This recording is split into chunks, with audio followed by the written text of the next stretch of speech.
children, welcome to Shortcut.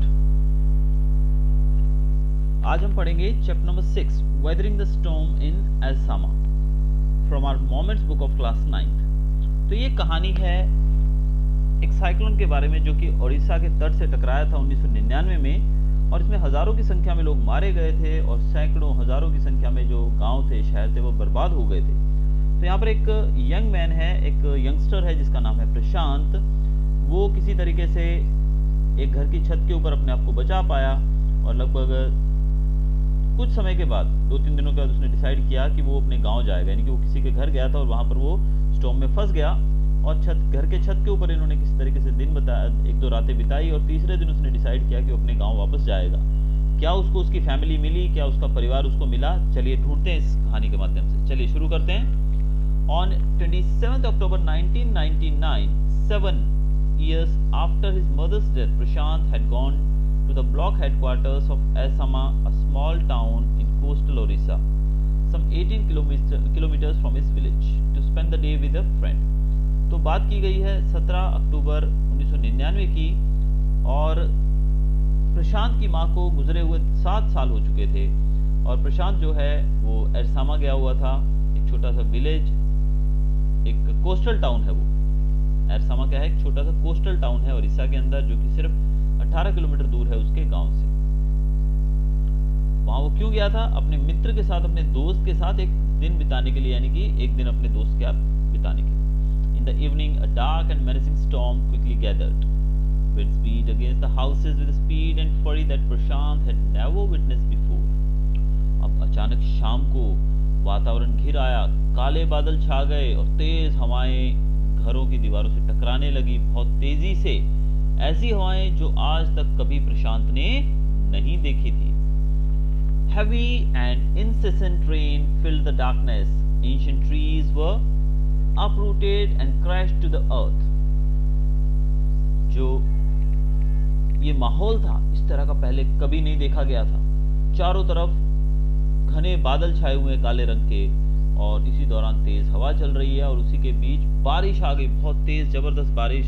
और इस बरसात के कारण, इस बारिश के कारण कई पुराने पेड़ जो थे वो उखड़ चुके थे और गिर चुके थे। Screams rent the air as people and houses were swiftly washed away. The angry waters filled into his friend's house neck deep. The building was of brick and mortar and was strong enough to survive the devastation of the wind's velocity of 350 kilometers per hour. अब जब बड़े बड़े पुराने पेड़ गिर चुके थे, ऐसे में चारों तरफ जो हमारे घर हैं, इनकी क्या बिसात कि इतने तेज तूफान के सामने रुक सकें। घर गिरने लगे, हवा और पानी के साथ वो बहने लगे, लोग चारों तरफ चिल्लाने लगे और वातावरण के अंदर उनकी चीखें, चिल्लाहट गूंजने लगी। अब जो इनका फ्रेंड था, प्रशांत का दोस्त था, जो उसका घर जो था उसके अंदर भी गर्दन तक पानी आ चुका था। उसका घर जो था पक्का घर था, जो कि ईंट और पत्थर से बना हुआ था और इतना स्ट्रॉन्ग था कि वो इस तेज वेलोसिटी से चलती हुई हवा, यानी कि 350 किलोमीटर प्रति घंटा से चलती हुई हवा को सरवाइव कर सके, इतना मजबूत था उसका घर। But the cold terror of the family grew with the crashing of trees that had got uprooted and fallen on their house, sometime in the middle of the night, damaging its roof and walls. तो अब इतनी तेज हवा चल रही है, लेकिन फिर भी वो सब अपने घर के अंदर ही बैठे हुए, घर बहुत स्ट्रॉन्ग था उनका। लेकिन जो अड़ोस पड़ोस में जो पेड़ टूट रहे थे, जो बड़े बड़े पुराने पेड़ टूटकर जो गिर रहे थे, एक पेड़ मध्य रात्रि, बीच रात में, यानी कि रात के आधी रात के समय एक पेड़ इनकी छत के ऊपर आ गिरा, जिससे इनकी छत टूट गई और दीवार भी गिर गई।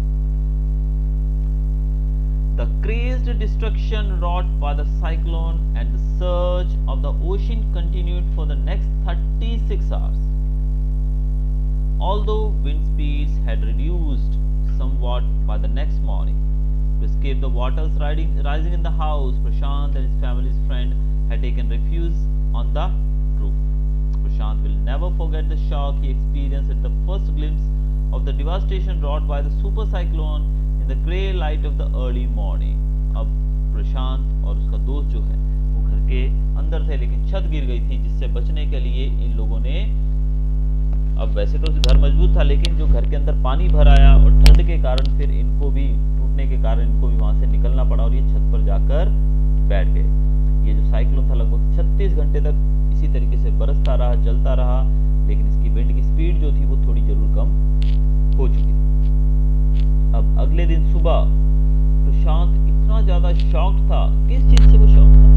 वो बहुत शॉक था जब उसने देखा बाहर निकलकर सुबह के समय अर्ली मॉर्निंग में जो डिवास्टेशन, जो नुकसान, जो तबाही मची है चारों तरफ, उसको देखकर वो बहुत ही हैरान था।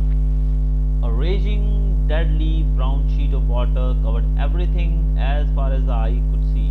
Only fractured cement houses still stood in a few places. Blotted animal carcasses, human corpses floated in every direction. अब चारों तरफ जब उसने देखा तो ग्रे, यानी कि पानी जो होता है बाढ़ का, बारिश का, कैसा वो गंदा होगा ना, ग्रे कलर का, तो ब्राउनिश ग्रेइश कलर का जो पानी था, उस ब्राउन कलर के पानी ने चारों तरफ एक शीट की तरफ पूरी धरती को ढक लिया था और उसके बीच में कुछ टूटे फूटे सीमेंट के घर खड़े हुए थे। उसी पानी के अंदर मरे हुए जानवर, जिनकी डेड बॉडी जो है फूल जाती है, पता है पानी में, तो वो फूली हुई बॉडी पानी के ऊपर तैरती हुई। इवन ह्यूमन कॉर्प्सेज मतलब इंसानों की मुर्दे जो है, मुर्दा बॉडीज जो है, वो भी वहां पर तैरती हुई दिखाई दी चारों तरफ, हर डायरेक्शन में, हर दिशा में। All round, even huge old trees had fallen. 2 coconut trees had fallen on the roof of their house. बड़े-बड़े पेड़ गिर चुके थे और ऐसे ही 2 पेड़ जो थे वो इनके घर की छत के ऊपर भी गिरे थे, जहां पर वो उसके दोस्त के साथ रुका हुआ। This was a blessing in disguise because the tender coconut from the trees kept the trapped family from starving in the several days that followed. अब ये जो नारियल का पेड़, जो इनके 2 नारियल के पेड़ जो इनके घर के ऊपर गिरे थे, वो एक वरदान की तरह था इनके लिए, क्योंकि उसी कोकोनट के पानी को पीकर, उसी को खाकर ये कई दिनों तक भूख और प्यास से बचे रहे। For the next 2 days, Prashant sat huddled with his friends, family in the open on the rooftop. They froze in the cold and incessant rain. The rain water washed away Prashant's tears. The only thought that flashed through his mind was whether his family had survived the fury of the super cyclone. Was it to be believed once again? अब अगले 2 दिन तक प्रशांत अपने मित्र के साथ, उसकी family के साथ छत के ऊपर ही बना रहा। उस ठंड में बारिश भी थी, तेज हवा चल रही थी, बहुत कड़कड़ाती हुई सर्दी थी और बारिश के पानी ने प्रशांत के आंसू पहुंच लिए थे। अब उसके माइंड में एक ही ख्याल था और वो था कि क्या उसकी फैमिली इस सुपर साइक्लोन से बच पाई या नहीं। क्या उसे फिर एक बार शॉक लगेगा कि उसकी माँ 7 साल पहले गुजर चुकी है? क्या उसे कुछ ऐसी न्यूज मिलेगी फिर से? 2 days later, which seemed to Prashant like 2 years, 2 दिन बाद, जो कि प्रशांत को लगभग 2 साल जैसे लगे। आपको पता है जब हम मुसीबत में होते हैं तो समय ऐसा लगता है बहुत धीरे धीरे बीत रहा है, लेकिन when we are in the comfort zone, तब ऐसा लगता है कि समय भाग रहा है। The rain ceased and the rain water slowly began to recede. Prashant was determined to see out his family without further delay, but the situation was still dangerous, and his friend's family pleaded with Prashant to stay back a little while longer. But Prashant knew he had to go. 2 दिन बाद प्रशांत जो था, बारिश थोड़ा कम हुआ, रुकी, पानी भी धीरे धीरे उतरने लगा। प्रशांत ने सोचा, उसने पक्का निश्चय किया कि वो अपनी फैमिली को ढूंढने जाएगा बिना देर किए, लेकिन अभी भी हालात बहुत ही खतरनाक थे, डेंजरस थे। तो फैमिली जो थी उसकी फ्रेंड की, उन्होंने कहा कि तुम अभी थोड़ा समय और हमारे साथ रुको, लेकिन प्रशांत नहीं माना। वो बोला नहीं, मुझे जाना होगा। He equipped himself with a long sturdy stick and then started on his 18-kilometer expedition back to his village through the swollen flood water. उसने अपने आप को एक लंबी स्ट्रॉन्ग स्टिक के साथ, मतलब उसने एक स्टिक ली, लंबी लकड़ी अपने साथ, और वो 18 किलोमीटर लंबा सफर जो कि उसके गांव की तरफ था, वो उसने तय करना शुरू कर दिया। It was a journey he never forgot. ये ऐसा सफर था जिसको वो जिंदगी भर नहीं भूलेगा। He constantly had to use his stick to locate the road, to determine where the water was most shallow. At places it was waist deep and progress was slow. At several points he lost the road and had to swim. After some distances he was relieved to find 2 friends of his uncle who were also returning to their village. They decided to move ahead together.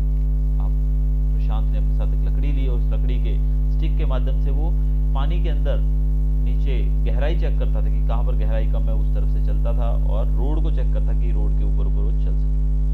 अब तेजी से चलते हुए कई बार तो वो road से नीचे भटक जाता था और फिर उसे तैर कर वापस आना पड़ता था।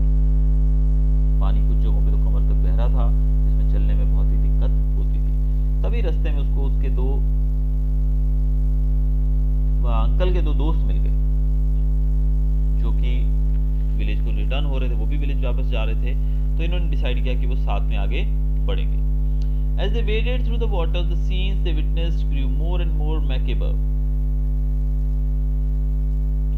They had to push away many human bodies, men, women, children, and carcasses of dogs, goats, cattle that the current swept against them as they moved ahead.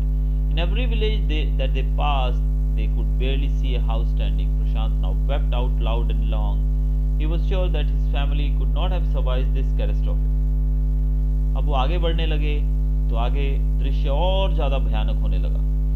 उन्होंने देखा कि बहुत सारी ह्यूमन बॉडीज, छोटे बच्चों की बॉडीज, महिलाओं की, पुरुषों की बॉडीज, डेड बॉडीज तैरती उनके रास्ते में आई। बहुत सारे पशु पक्षी, जानवर, डॉग, गोट्स, कैटल वगैरह, इनकी बॉडीज भी उनके सामने आई।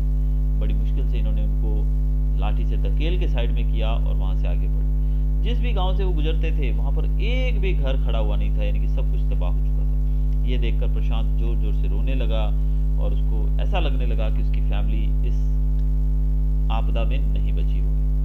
Eventually Prashant reached his village Kalikuda. His heart went cold where their home once stood. There were only remnants of its roof. Some of their belongings were caught, mangled and twisted in the branches of trees just visible above the dark water. Young Prashant decided to go to the Red Cross shelter to look for his family. प्रशांत अपनी village पहुंचा और उसका दिल जो था वो एकदम ठंडा पड़ गया, बहुत ही घबरा गया। जहाँ पर उसका घर था वहाँ पर अभी कुछ नहीं था, वो एकदम तबाह हो चुकी थी वो जगह। और उसके घर का जो सामान था वो उसको पेड़ों की टहनियों में लटका हुआ मिला, झाड़ियों की टहनियों में लटका हुआ मिला, जो कि अभी भी पानी से बाहर थी। फिर उसने डिसाइड किया कि वो रेड क्रॉस शेल्टर जाएगा। रेड क्रॉस शेल्टर का मतलब रेड क्रॉस जो एक ऐसी टीम आती है, रेड क्रॉस सोसाइटी जो है वो क्या करते हैं, वो लोगों की मदद करते हैं during the time of calamities पूरे विश्व में। तो रेड क्रॉस सोसाइटी ने वहाँ पर भी शेल्टर होम बनाया होगा। तो इन्होंने डिसाइड किया कि मैं रेड क्रॉस शेल्टर होम में जाकर अपनी फैमिली की तलाश करूंगा। Among the first people he saw in the crowd was his maternal grandmother. Weak with hunger, she rushed to him, her hands outstretched, her eyes brimming. It was a miracle they had long given him up for dead. अब सबसे पहले उसके सामने उसकी grandmother आई भीड़ के अंदर से, जो कि बहुत ही कमजोर और भूखी दिखाई दे रही थी। वो फटाफट उसकी तरफ दौड़ी और अपने हाथ बढ़ाकर उसको अपने हाथों से छूने लगी और उसकी आंखें बहने लगी, वो रोने लगी। उसने कहा कि ये तो चमत्कार हो गया, हमें तो लगा कि तुम मर चुके हो।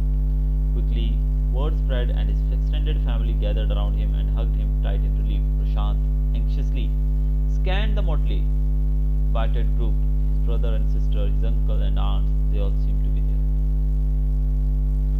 जल्द ही ये खबर कि प्रशांत आया है ये पूरे वहाँ कैंप के अंदर फैल गई और उसकी फैमिली के जो भी मेंबर्स थे, अंकल आंट वगैरह जो भी, वो सब दौड़ कर आए उसको मिलने के लिए। बहुत उसको गले मिलकर उन्होंने सबने बहुत ही खुशी जाहिर की। इस पर प्रशांत सबको बड़ी ही एक गहराई की नज़र से सबको देखता हुआ नजर आया। वो कंफर्म कर रहा था कि उसकी फैमिली के सब अंकल आंट और बच्चे भाई वगैरह सब ठीक तो है ना। By the next morning, as he took in the desperate situation in the shelter, he decided to get a grip over himself. He sensed a deadly grief settling upon the 2,500 strong crowd in the shelter. 86 lives were lost in the village. All the 96 houses had been washed away. It was their 4th day at the shelter. So far, they had survived on green coconut, but there were too few to go around such a tumult of people. अगले दिन उसने अपने आप को थोड़ा संभाला, अपने आप को कंट्रोल में किया और उसने देखा कि यहाँ पर 2500 लोगों की एक भीड़ है। उसमें से लगभग 86 लोग मर चुके हैं और 96 घर जो उनकी विलेज के अंदर थे वो पूरे के पूरे ही तबाह हो चुके हैं। 4 दिन उनके शेल्टर में, चौथा दिन है आज का, और ये 4 दिन जो इनके बीते हैं ये कोकोनट के सहारे बीते हैं, लेकिन कोकोनट जो है वो इतने लोगों के लिए सफिशिएंट नहीं रहेगा। Prashant, all of 19 years, decided to step in as leader of the village. It no one else did. He organized a group of youth and elders to jointly pressurize the merchant once again to part with his rice.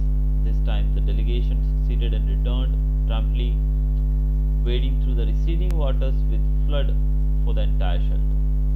No one cared that the rice was already rotting.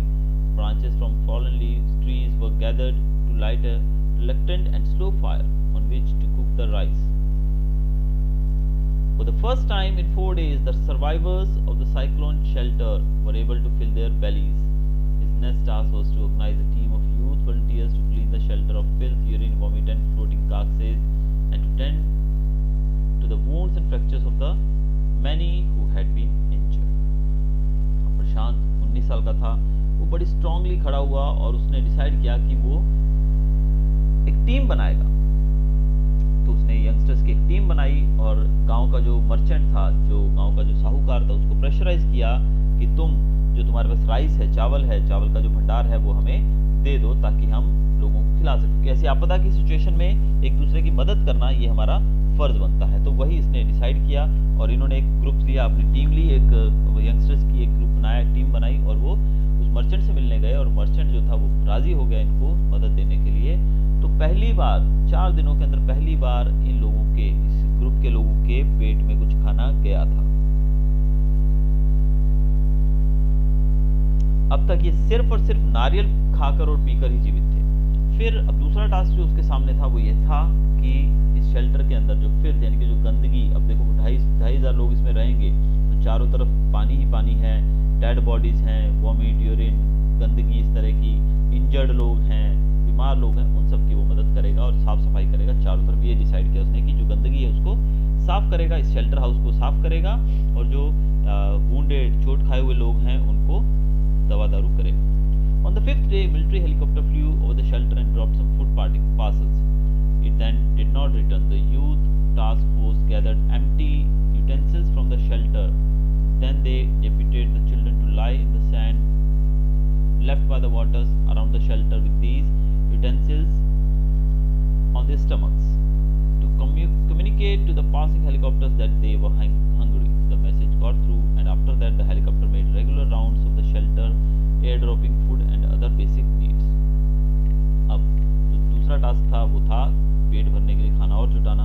5वें दिन military का helicopter आया उस shelter house के ऊपर, उसने food packets गिराए और वो वहां से चला गया, फिर वो वापस नहीं लौटा। अब प्रशांत ने यंगस्टर्स को, छोटे बच्चों को इकट्ठा किया और बच्चों को लिटा दिया और कुछ खाली बर्तन उनके पेट के ऊपर रखवा दिए।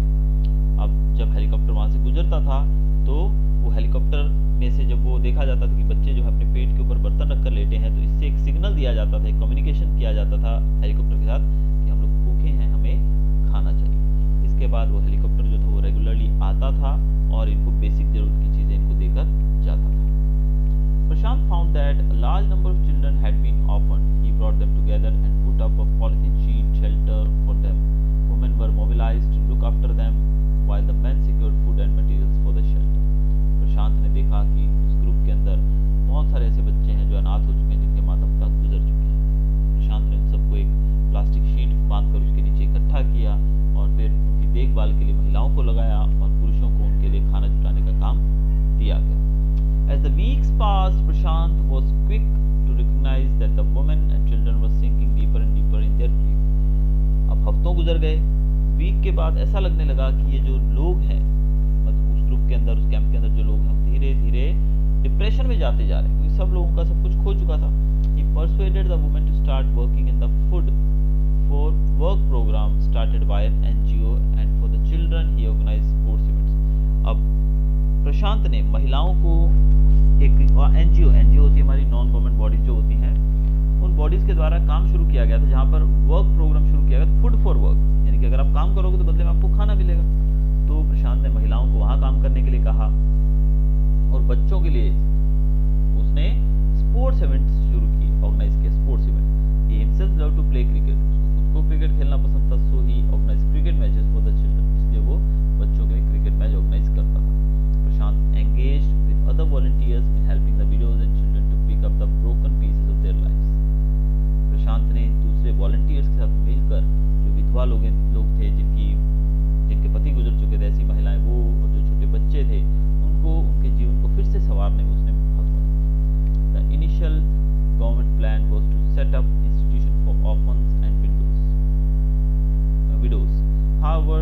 step was successfully resisted, as it was felt that in such institutions children would grow up without love and widows would suffer from stigma and loneliness. Prashant's group believed orphans should be settled in their own community itself, possibly in new foster families made up of childless widows and children without adult care.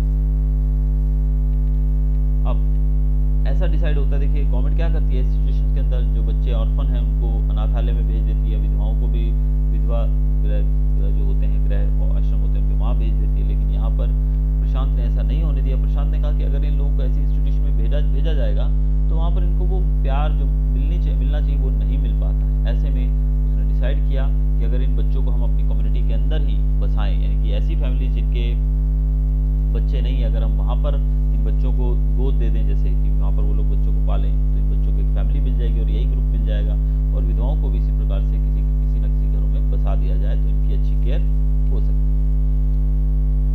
It is 6 months after the devastation of the super cyclone. This time Prashant's wounded spirit has healed simply because he had no time to bother about his own pain. His handsome youthful face is what the widows and orphan children of his village seek out most in their darkest hour of grief.